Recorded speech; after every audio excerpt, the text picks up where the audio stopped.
Always welcome साथियों। Digital class हमेशा आपके साथ विद्वानों अपनी प्रोडक्शन इंजीनियरिंग की सीरीज चल रही है। जो भी कंटेंट अब तक आपने पढ़ा है और आगे इस वीडियो में बढ़ने वाले हैं, सारा कंटेंट आपको पीडीएफ फॉर्मेट में अवेलेबल रहेगा। जिस तरह से मैकेनिकल इंजीनियरिंग जनरल नॉलेज की अन्य सीरीज कंप्लीट अवेलेबल हैं, इस कंटेंट का इस्तेमाल आप SSC, RRB, state, JEE, GATE, BTech, AMI के एग्जामिनेशन के लिए कर पाएंगे।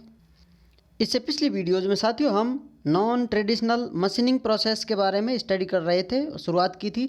नॉन ट्रेडिशनल मशीनिंग मेथड की दुनिया में हम चले आए थे, तो वहाँ पर हमने देख लिए थे किस प्रकार से मेटल को रिमूव किया जाएगा, कौन सा मटेरियल रिमूवल मैकेनिज्म होगा, तो वो इस्तेमाल करते हुए हम आए थे। अब मेल्टिंग एंड एवापोरेशन हो रहा है, मैकेनिज्म ऑफ मटेरियल रिमूवल किस प्रकार से हो रहा होगा। यहाँ पर मेल्ट किया जाएगा और एवापोरेट वाष्पीकृत होकर आपका जो मेटल है कट आउट होकर चला जाएगा, मशीन होकर चला जाएगा। तो उसमें से कौन कौन से मेथड होंगे? ईडीएम क्या है साथियों? Electro discharge machining. दूसरा लेज़र बीम मशीनिंग, जो आपने लेज़र बीम गैस वेल्डिंग पढ़ी थी साथियों, तो यहाँ पर वो मशीनिंग मेटल को रिमूव करने के लिए काम आ रही थी। वहाँ आप वेल्डिंग कर रहे थे तो सेम प्रिंसिपल है, काम में आएगा। यहाँ पर हम मेटल को रिमूव कर रहे होंगे, वहाँ पर ऐड कर रहे थे, जोड़ रहे थे चीज़ों को। यहाँ पर तोड़ने का काम है अपना, रिमूव करने का, सरफेस फिनिश करने का काम होता है। माइक्रो लेवल पर हम काम करा लेते हैं, इंटेंसिटी चेंज कर कर अपने काम किए जा सकते हैं।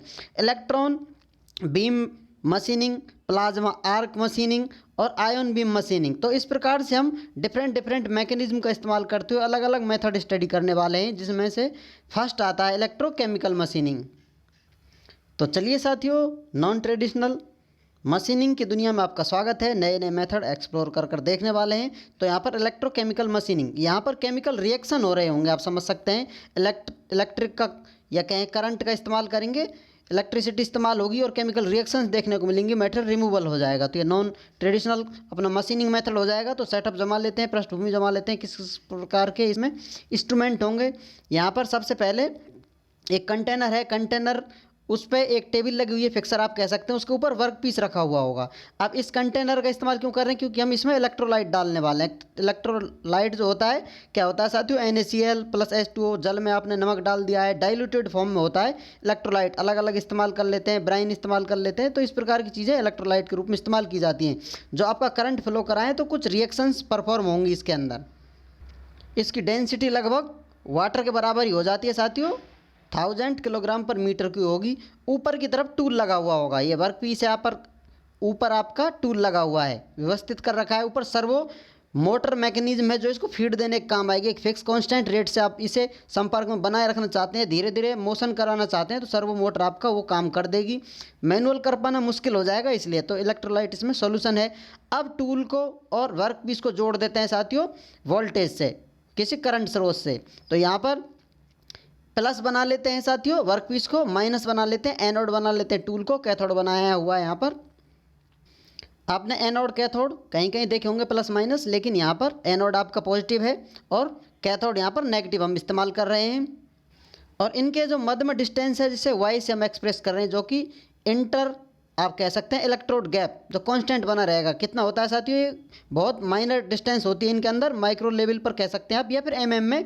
तो 0.1 लेस देन वाई, या आप कह सकते हैं लेस देन और इक्वल टू 0.2 mm। इसके बीच में इसकी रेंज रहेगी, 0.1 से लेकर 0.2 mm तक इसकी डिस्टेंस कह सकते हैं दूर रहेगी, इनके मध्य में गैप बना रहेगा।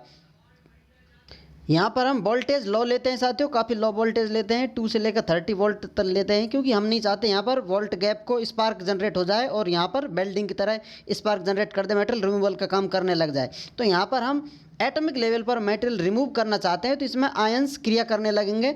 जैसा कि आप देख सकते हैं यहाँ रिएक्शन अवेलेबल है आपके लिए, material removal at atomic level पर। यहाँ पर पॉजिटिव नेगेटिव इस प्रकार से चार्ज फ्लो होंगे, मटेरियल एक से दूसरे प्लेट पर जिस तरह से जमा होता है। तो यहाँ पर एनोड से मटेरियल रिमूव होकर कैथोड की तरफ चलता चला जाएगा, चिपक जाएगा। तो क्रियाएं क्या होंगी साथियों? Fe प्लस बनेगा, Na plus, Cl minus, H plus plus OH minus, ये वाटर टूट जाएगा H प्लस OH में, NaCl इस प्रकार प्लस माइनस में, Fe2 इस प्रकार से आयन त्यागेगा और यहाँ पर एक दूसरे से कनेक्ट कर बॉन्डिंग करते हुए बनेगा आपका आयरन ऑक्साइड बन जाएगा और हाइड्रोजन गैस निकलेगी आपका जो सॉल्यूशन है उसमें से। इसके साथ साथ ही साथियों सोडियम हाइड्रोक्साइड बनता है और आयरन क्लोराइड भी बनता है।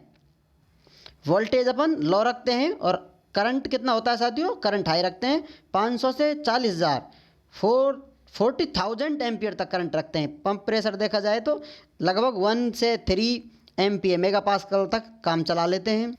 तो इस प्रकार से रिएक्शंस होंगी, यहाँ से मटेरियल रिमूव होगा, जो ऊपर की तरफ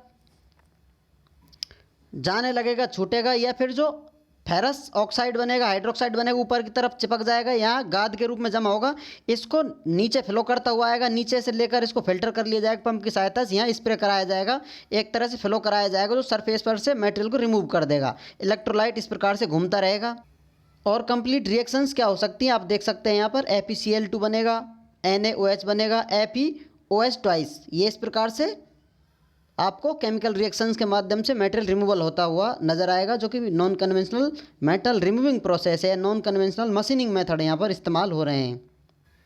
इस प्रकार आपका मटेरियल रिमूव हो जाता है। प्रोसेस कहलाता है इलेक्ट्रोकेमिकल मशीनिंग। एक के बाद एक नए नए मशीनिंग मेथड आप इस्तेमाल करते हुए यहाँ पर मेटल को रिमूव कर लेंगे, जो कि माइक्रो लेवल पर होगा, सुपर फिनिशिंग के लिए होगा। तो ये मेथड इस्तेमाल करते हुए हम काम चला लेते हैं। हार्ड मटेरियल को भी आसानी से रिमूव किया जा सकता है, मशीन किया जा सकता है। उम्मीद करते हैं विद्वानों वीडियो में दी गई अब तक की जानकारी आपको अच्छे से समझ में आई होगी। अभी भी आपका कोई कन्फ्यूजन है तो आप हमसे कमेंट कर पूछ सकते हैं। साथियों, आप चाहें तो कॉन्टैक्ट कर सकते हैं। कॉन्टैक्ट लिंक आपको वीडियो डिस्क्रिप्शन में अवेलेबल रहेगा। जिस तरह से मैकेनिकल इंजीनियरिंग जनरल नॉलेज की अन्य सीरीज़ कंप्लीट अवेलेबल हैं, इस कंटेंट का इस्तेमाल आप SSC RRB state JEE GATE BTech AMI के लिए कर सकते हैं। वीडियो को अंत तक देखने के लिए, चैनल को सपोर्ट करने के लिए आपका दिल की गहराइयों से बहुत बहुत धन्यवाद। मिलते हैं नेक्स्ट वीडियो में। तब तक पढ़ते रहिए, व्यस्त रहिए, मस्त रहिए। जय हिंद, वंदे मातरम।